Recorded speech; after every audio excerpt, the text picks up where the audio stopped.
Hare Krishna Namamrita. Bhakti means, generally, we understand that it has varieties, isn't it? Yes, there are a lot of varieties in devotional service, like Archa Vigraha, worshipping the deities, temple worship, going to holy places, doing various rituals, doing various yajnas, and observing fasting on different tithis. So all these are various varieties of bhakti. And we, being very conditioned in this material world, we also want various varieties even in the execution of bhakti. So, as long as we are seeking varieties in bhakti, we are still materially conditioned even though we are doing devotional service, unless and until we come to an understanding that chanting the holy name of the Supreme Lord is a param, the topmost devotional service.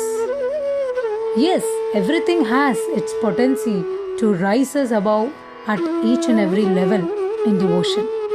But if we are able to understand that chanting the holy name Hare Krishna, Krishna Krishna, Hare Hare, Hare Rama, Rama Rama, Hare Hare is the topmost and is the highest form of expressing our love and dependence on Krishna, and having understood this, if we are able to take that extra effort to practice this topmost devotional service, that is Shravanam and Kirtanam, then in our devotional life we very swiftly, very quickly can reach the highest perfection.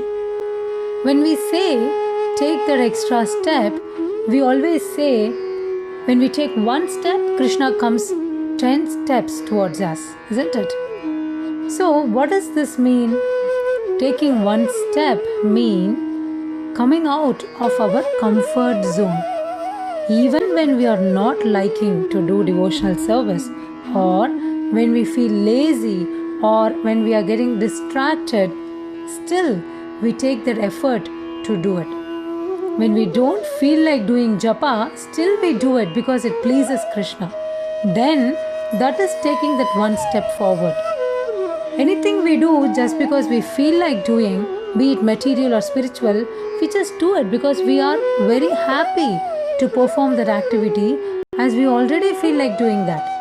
But in spiritual life, we like it or not, still if we do it for pleasing the Lord, then that effort, that extra step when we take, we very swiftly climb up the ladder of bhakti, and that is very pleasing to Krishna, because there we are not adhering or agreeing to our mind and senses which is pulling us down.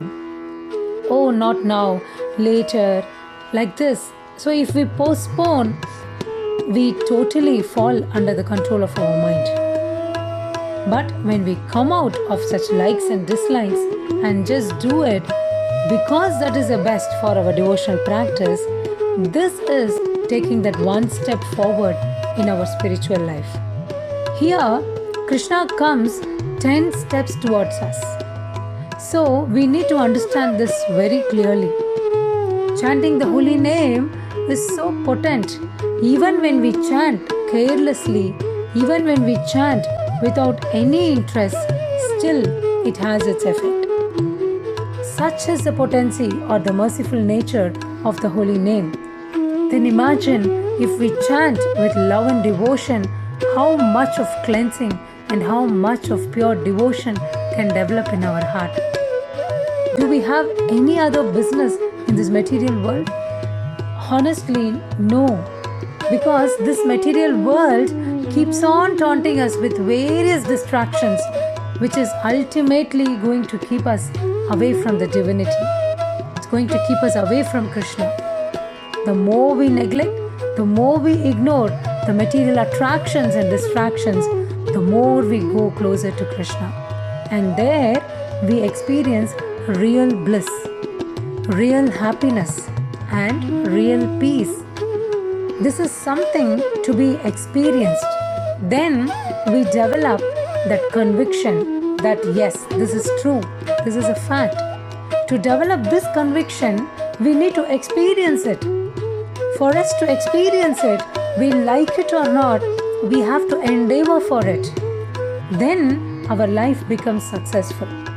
So everything lies in our endeavor, and our endeavor is real progress in our spiritual life. So let us all understand the glory and the potency of the holy name, develop more and more attraction towards chanting the holy name, and completely depend on the mercy of the holy name and make our life successful.